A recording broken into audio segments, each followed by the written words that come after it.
I wonder how Garry would do if he started working on chess really seriously. We've seen him defeat Vichy in Chess 960 recently. I'm always at least a little bit involved when he has his one tournament a year, which is pretty much always 960 these days. I tend to be one of the people who plays some training games against him. I pretty much never get to 50%. Obviously, this is not a reliable metric, but it should tell your viewers something. I'm still a sort of semi-active chess player, rated around 2700. It's very difficult against him when there is no pressure on him. But then he gets to a tournament setting where there's eyes on him and a clock that actually is ticking down, and he puts unbelievable amounts of pressure on himself to perform, which I think actually hampers him a great deal. So I think in terms of actual chess ability, if you force him to play chess competitively again, he would be doing quite fine. I don't know how fine. I don't know if he is,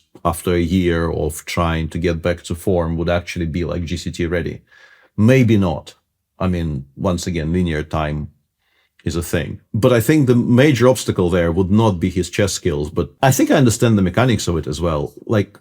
He sort of knows who he is. The picture of himself he has playing chess, understandably, because that's actually how it was for decades, is him being the best in the world. So it annoys him a great deal that, some frailties are creeping in.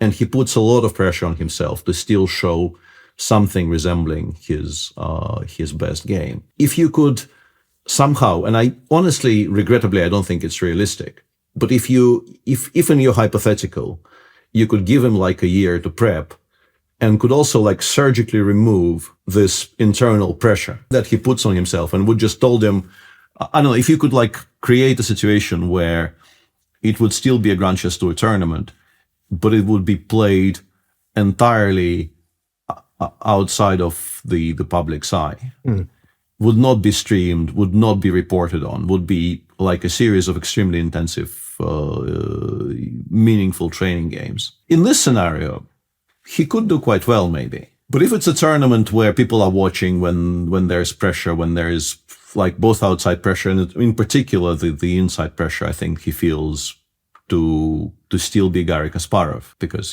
that is very meaningful in the chess world. Garry Kasparov actually pushing chess pieces around the board is extremely meaningful, both to the chess world at large and to him. And that creates problems for him, the way he is right now, with the way, he's not really a chess player anymore.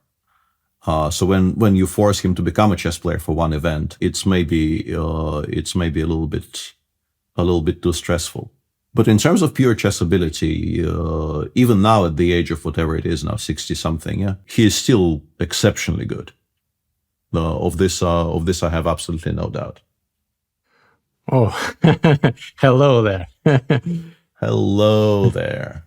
Yeah, I was waiting for this moment. Hopefully my cats will come as well. He got brushed and now he gets a little bit of treats, yeah. What a good boy. Okay. Thank you for sharing this insight. This is crazy. Kasparov still being, he's been retired more than 20 years and he's still got it. Yeah, 21 years. I think Linares 05 was his last tournament. Yes. So it's been 21 years. He is still incredibly dangerous, incredibly sharp, in tactical positions. My problem when I play 960 against him is also that I just don't get out of the opening anymore, because somehow I just, the part of the game I struggle the most with is he is just much better than me when we play training games at figuring out where things belong.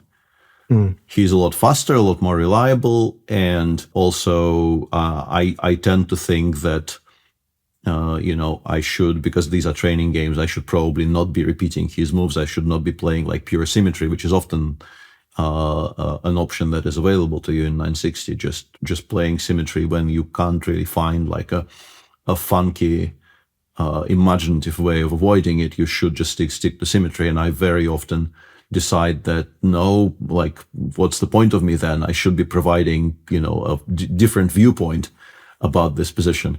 But my differing viewpoint very often is just no good compared to the sound things he's doing. He is difficult to play against still, despite being sort of away from the game for 2 decades.